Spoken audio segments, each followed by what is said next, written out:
नमस्कार दोस्तों, आप सभी का स्वागत है वापस से हमारे प्रोजेक्ट बाय ऑनलाइन चैनल में। मैं आपका बायोलॉजी एजुकेटर दीप सूर्या और आज हम स्टार्ट करने जा रहे हैं हमारी जो सेक्सुअल रिप्रोडक्शन था। हमने उसका पहला लेक्चर कर लिया था जिसमें हमने बेसिक्स पढ़े थे कि क्या होता है रिप्रोडक्शन, कितने टाइप का होता है, ठीक है, कैसे हम रिप्रोडक्शन करते हैं, क्यों ज़रूरी होता है रिप्रोडक्शन, राइट। अब हमारा जो मेन चैप्टर है हम उसको प्रॉपरली शुरू करने वाले हैं, वो भी उसी में एड ऑन था, बट वो एक प्रीफेस था जो हमने पहले लिया था इसको समझने के लिए बेसिक्स।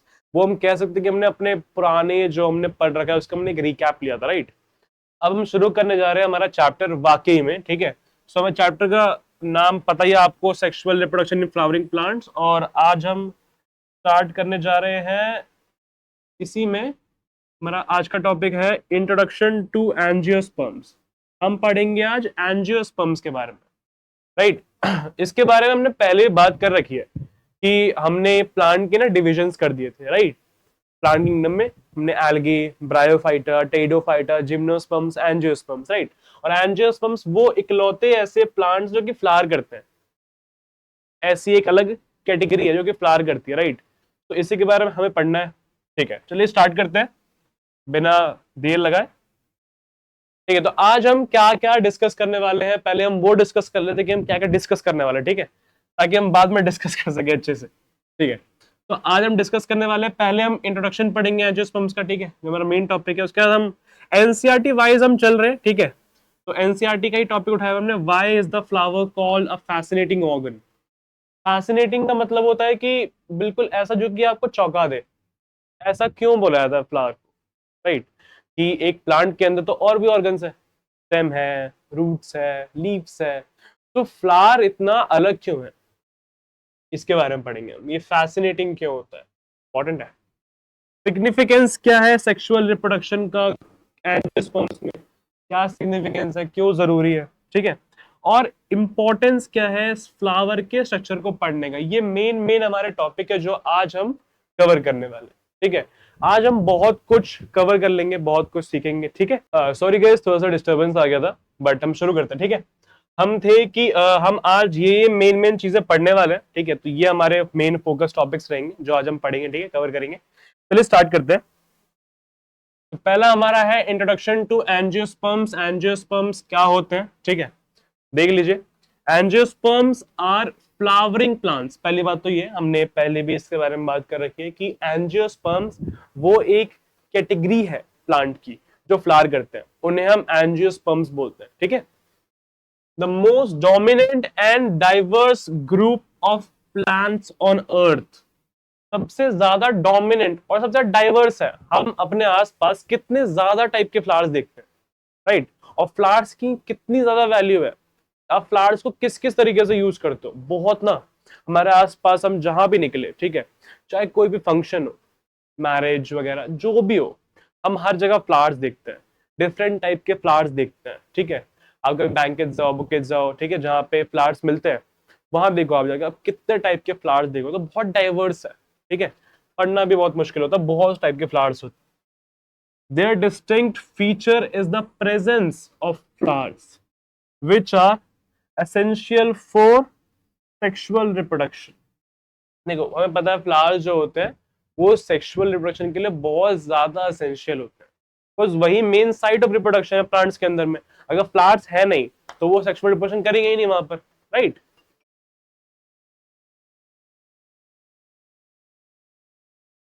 ठीक है, तो यहाँ है why flower is called the fascinating organ. कि फ्लावर को फैसिनेटिंग ऑर्गन क्यों बोलते हैं। फैसिनेटिंग का मतलब अभी हमने समझा। फैसिनेटिंग मतलब कि ऐसा ऑर्गन जो कि आपको हरदम चौंका दे कि भाई ये कैसे हो रहा है, क्या बात है, इसमें ये भी होता है, ऐसा और, ठीक है। तो flower is the reproductive unit in angiosperms, ठीक है। तो एंजियोस्पर्म के अंदर में हर एक जो प्लांट का पार्ट होता है वो अलग है, ठीक है, वो वेजिटेटिव काम कर रहा है। सिर्फ फ्लावर ही ऐसा पार्ट है जो कि रिप्रोडक्टिव यूनिट है, जो कि रिप्रोडक्शन में हेल्प करता है, तो इसलिए भी ये अलग है।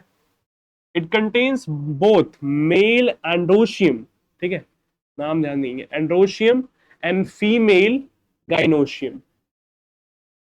ठीक है। तो इसके अंदर दोनों होते हैं, मेल का एंड्रोशियम और फीमेल गाइनोशियम, ये दोनों क्या है, रिप्रोडक्टिव स्ट्रक्चर है।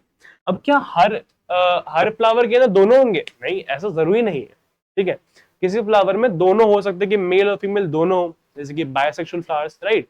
और किसी किसी में ऐसा हो सकता है कि दोनों ना हो, सिर्फ एक हो। ठीक है, जैसे कि यूनिसेक्सुअल फ्लावर्स। बट क्या वो हर एक फ्लावर रिप्रोडक्टिव किसी ना किसी कैरेक्टर को, किसी ना किसी स्ट्रक्चर को रखता है अपने पास में? हाँ, या तो उसमें मेल होगा जिसे हम बोलते हैं एंड्रोशियम। एंड्रो वर्ड जो यूज करते हैं ना, that word refers to male. ठीक है, 11th में भी पढ़ा होगा आपने। और gynoecium, gyno word is refer to female. Doctor सुने आपने, गायनेकोलॉजिस्ट होते हैं, राइट। तो वहां पे भी वो जो फीमेल के स्पेसिफिक डॉक्टर्स होते हैं, तो इसलिए वहां पे वो वर्ड रेफरेंस दिया गया, right. Flowers play a key role in producing gametes, enabling fertilization and leading to fruit and seed formation. तो देखो कितने काम बताए इसने यहां पर। पहली बात तो प्रोड्यूसिंग गैमेट्स, क्या है, पहला पॉइंट हो गया हमारा। ठीक है, दूसरा एनेबलिंग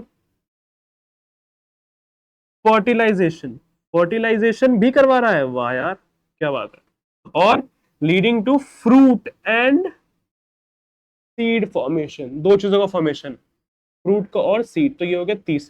ठीक है, कितनी सारी चीजें फ्लावर्स खुद करवा रहे हैं, गैमेट से प्रोड्यूस कर रहे हैं भाई। ओके, फर्टिलाइजेशन भी करवा रहे हैं, अच्छा ठीक है, और कुछ तो पक्का नहीं करवा रहे? अरे नहीं भाई, फ्रूट और सीड का ही फॉर्मेशन करवा रहे हैं। इतना सब कुछ फ्लावर्स खुद कर रहे हैं। तो अब बताओ, क्या फ्लावर्स एक फैसिनेटिंग ऑर्गन है या फिर नहीं? ऑफ कोर्स है। जब कोई इतना सब कुछ खुद कर रहा है तो भाई तो चौंकने वाली बात है, हमसे पढ़ाई नहीं हो पाती। सोचो, हमें एक कम दिया गया, ये इतना सब कुछ साथ में कर रहा है, तो हाँ फैसिनेटिंग तो है। बिल्कुल है भाई, फैसिनेटिंग क्यों नहीं। आगे, सिग्निफिकेंस क्या होता है सेक्सुअल रिप्रोडक्शन का एंजियोस्पर्म में? क्या सिग्निफिकेंस है, क्यों जरूरी है? ठीक है, तो ये लीड करता है मेल और फीमेल के गैमेट्स फॉर्मेशन। सेक्सुअल रिप्रोडक्शन जो होता है एंजियोस्पर्म में, उसमें क्या होता है, मेल और फीमेल के गैमेट्स बनते हैं उसके अंदर। दूसरा फर्टिलाइजेशन होता है, अब ये देखा, जिससे क्या होता है, जाइगोट बनता है। सुना है आपने जाइगोट? जब मेल गैमेट और फीमेल गैमेट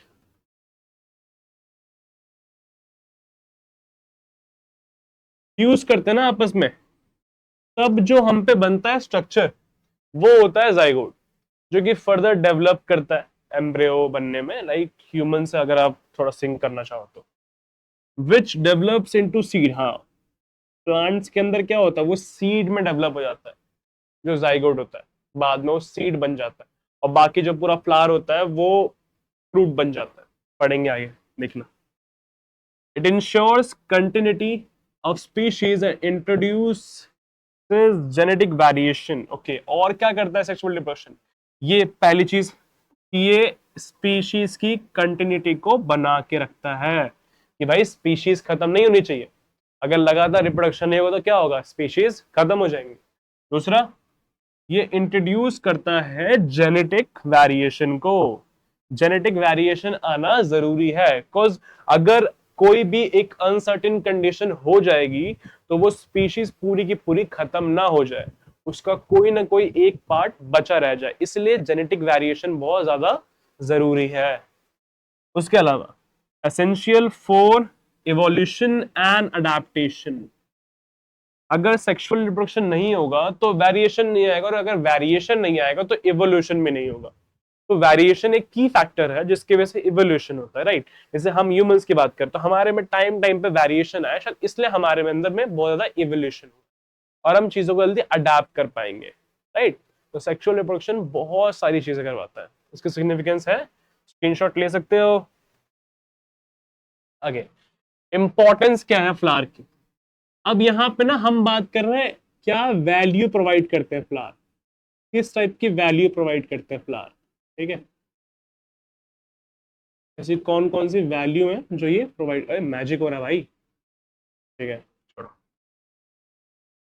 ठीक है, पहला है कल्चरल एंड सोशल इंपॉर्टेंस। क्या हमारे कल्चर में फ्लावर्स को बहुत ज्यादा वैल्यू दी जाती है? ऑफ कोर्स दी जाती है। आपके आसपास में कोई भी फंक्शन हो, ठीक है, फंक्शन कैसा भी हो सकता है, फंक्शन वेडिंग हो, ठीक है, या फिर किसी की डेथ सेरेमनी हो, ठीक है, या फिर कोई रिचुअल्स हो, हर जगह फ्लावर्स की एक बहुत बड़ी वैल्यू है, राइट। हर जगह फ्लावर्स यूज होते हैं।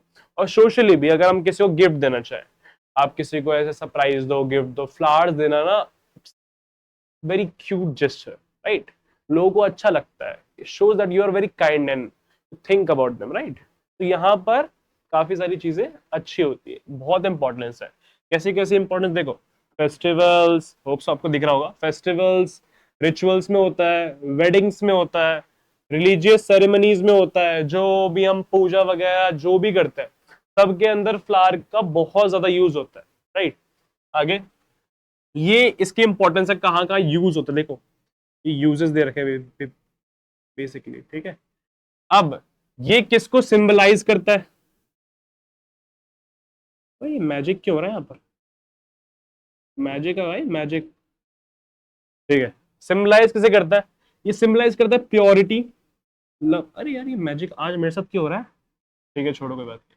Purity, love, beauty and peace, चार चीजों। प्योरिटी, काफी ज्यादा प्योर लगता है flowers, a very divine thing. We just guess, पूजा वगैरह जब भी होती है हम फ्लावर्स चढ़ाते हैं, वी जस्ट फील कि फ्लावर्स बहुत डिवाइन होते हैं, राइट। लव को शो करता है, प्यार किसी के प्रति आपको शो करना है, उसे फ्लावर्स दो, है ना। आगे, ब्यूटी, फ्लावर्स को देखा होगा आपने, फीमेल्स ना वो गजरा वगैरह पहनती है, राइट, बालों में, तो वो कितना सुंदर लगता है देखने में। तो ब्यूटी को भी शो करता है, वो खुद भी बहुत सुंदर लगता है, फूल वगैरह। और शांति, ऑफ कोर्स। तो जस्ट सपोज कि आप लोग ना एक गार्डन में बैठे हो, ठीक है, आसपास बहुत सारे फ्लावर्स हैं, हाउ यू फील? बहुत ज्यादा अच्छा लगेगा, शांति फील होगी, राइट। तो वो पीस को भी कहीं ना कहीं डिनोट करते हैं, सिंबलाइज करते हैं।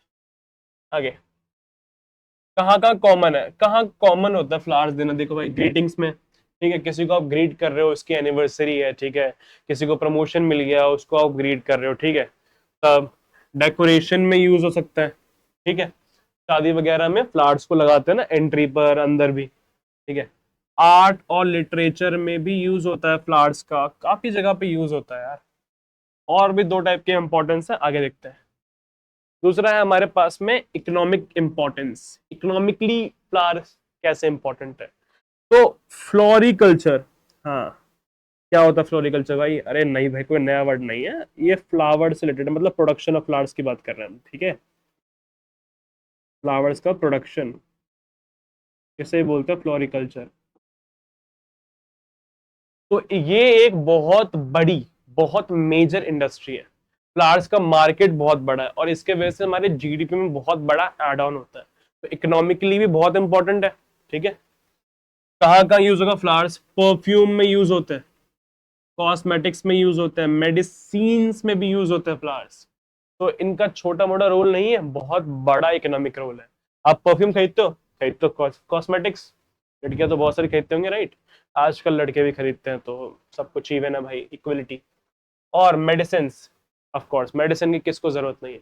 सबको जरूरत है, मेडिसिन पे तो चल रहे हैं हम लोग, जिंदगी ऐसे चल रही है हमारी। आगे देखते हैं। इंपॉर्टेंट होते हैं एग्रीकल्चर एंड हॉर्टिकल्चर सेक्टर्स। हाँ, बहुत जगह फ्लावर्स की इंपॉर्टेंस है भाई, इन सब में। हॉर्टिकल्चर, एग्रीकल्चर, इनमें बहुत ज्यादा, हम एग्रीकल्चर मतलब वही खेती बाड़ी, उसमें हम फ्लावर्स को उगाते हैं ना, तो इकोनॉमिकली तो बहुत ज्यादा इंपॉर्टेंस है फ्लावर की। आगे देखते हैं, क्या इकोलॉजिकल इंपॉर्टेंस क्या है? इकोलॉजिकल देखो, प्लांट्स क्या करते हैं? पॉलिनेटर्स को अट्रैक्ट करते हैं, जिससे पॉलिनेशन होता है, फर्स्ट थिंग, ठीक है। पॉलिनेशन जरूरी है, ऑफ कोर्स बहुत जरूरी है।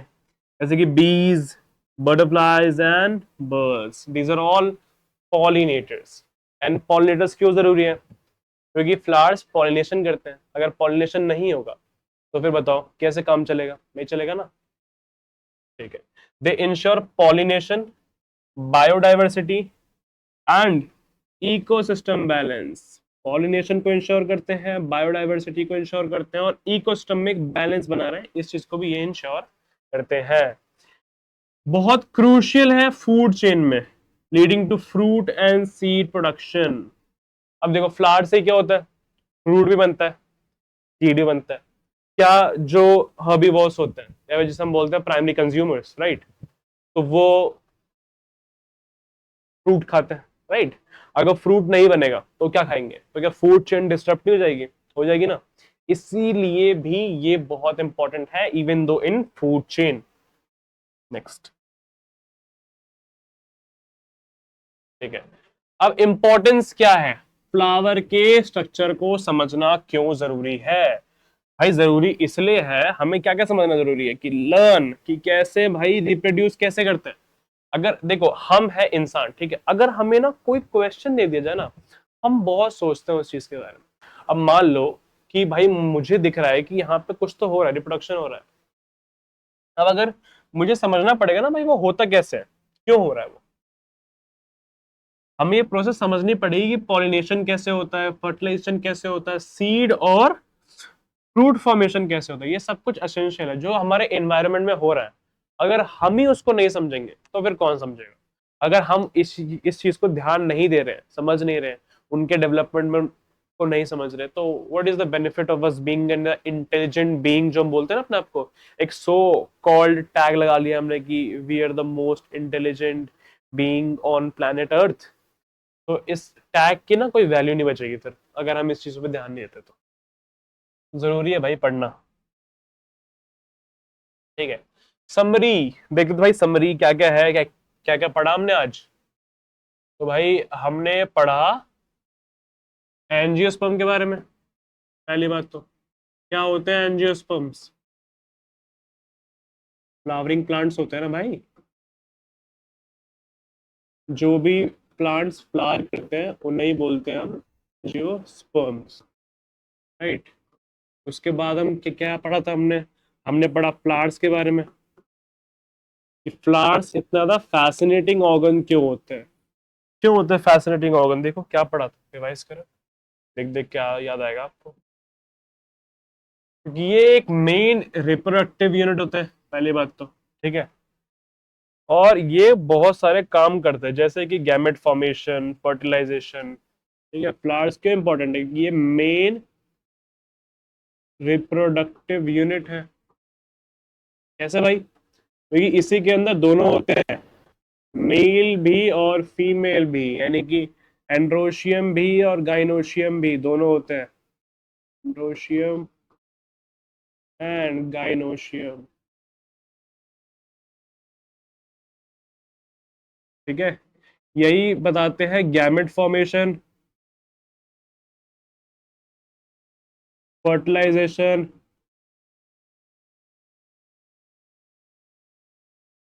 फ्रूट एंड सीड फॉर्मेशन, कितना कुछ है बताओ। फैसिनेटिंग तो है ही, ऑफ कोर्स सी बात है।